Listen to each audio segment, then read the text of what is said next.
ነበር አለ። በመሲሁ ዘመን ቅድም እንዳልኳችሁ ከላይ ምን አሉ ነቢ ሰለላሁ ዐለይሂ ወሰለም ሰዎችንም ወደ ኢስላም ይጣራል አሉ። በእርሱ ዘመን አንድም ሌላ እምነት አትኖርም አሉ ከኢስላም ውጭ። ስለዚህ የምድር ሰው እንዳለ ለአንዱ አምላክ ለአላህ የሚገዙበት ጊዜ ነው።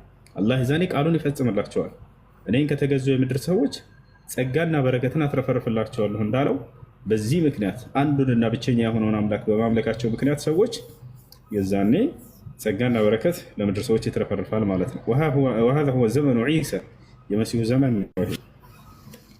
እሺ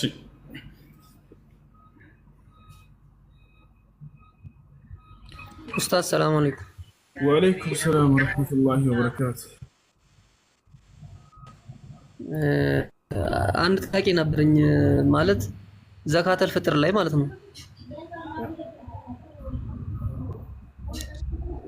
እና ዘካተል ፍጥር ሳወጣ አንድ ላይ ብር መስጠት አንቺ ቀብጠሽ ነው ወላሂ ቀብጠሽ ነው አንቺ ያን ዝም በይ ወላሂ እስኪ ቀብጠሽ ነው አረጋላ አንቺ እሺ ምን አልክ ወንድማችን? ፍጥር ሳወጣ አሁን አውጥቼ ነበር እና ብሩን ቀጥታ ሰጥቻት ነበር። አይደለም እንደሱ መስጠት ላ በዑለሞች መካከል ኺላፍ ቢኖርም ትክክለኛው አቋም እህል መስጠት የሚለው ነው ወንድም። ምክንያቱም ሐዲሱ የመጣው በዚህ ነው። فرض رسول الله صلى الله عليه وسلم زكاة الفطر على الرجال والنساء والصغير والكبير والعبد والأمة صاعا من تمر أو صاعا من شعير أو صاعا من بر وأمر أن تخرج قبل خروج الناس لصلاة العيد. هنا حديث أهلنا عند السد يعززت أهلنا عند السد يعززت النبي صلى الله عليه وسلم زي حديث لا من هلال لب بالو يا جماعة زكاة الفطر كهون ساعة جمرونا من الستة وشي نبياتنا صلى الله عليه وسلم زكاة الفطر ግዴታ አድርገዋል። በሚችል ሰው ላይ ያልቻለ የለበትም ይቀበላል እንጂ አይሰጥም ካልቻለ ሰው ይሄ ነው። እና የአላህ መልእክተኛ ነብዩ ሰለላሁ ዐለይሂ ወሰለም ዘካት አልፍጥርን በወንድም በሴትም ላይ በትልቅም በትንሽም ላይ ግዴታ አድርገዋል።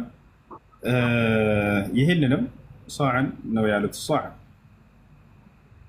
ጣሳን ነው ማለት ነው። በዚህ ዘመን 4 እፍኝ ነው፣ ያዛኔ 4 እፍኝ ነው።